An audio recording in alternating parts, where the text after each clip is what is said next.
Aaron, what is this? This is a cask. This week it is the Raspberry Hop Lust. The origin of the cask and why you use it here.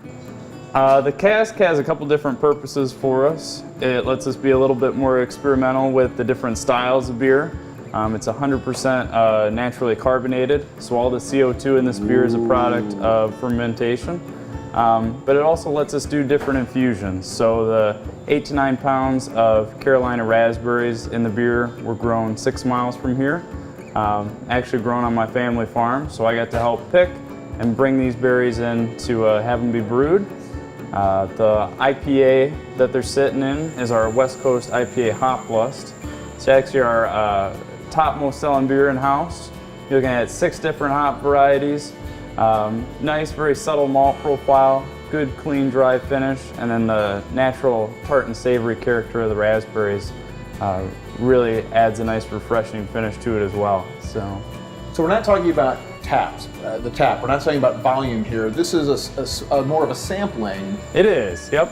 And that helps the brewmaster kind of develop new beers that might end up over there? Absolutely. So this is kind of our trial run. This lets us do certain experimental tests that we wouldn't otherwise be able to do on a larger scale.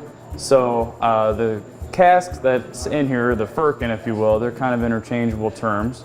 Cask comes from a Spanish root word for tree bark, which is what they were originally made out of.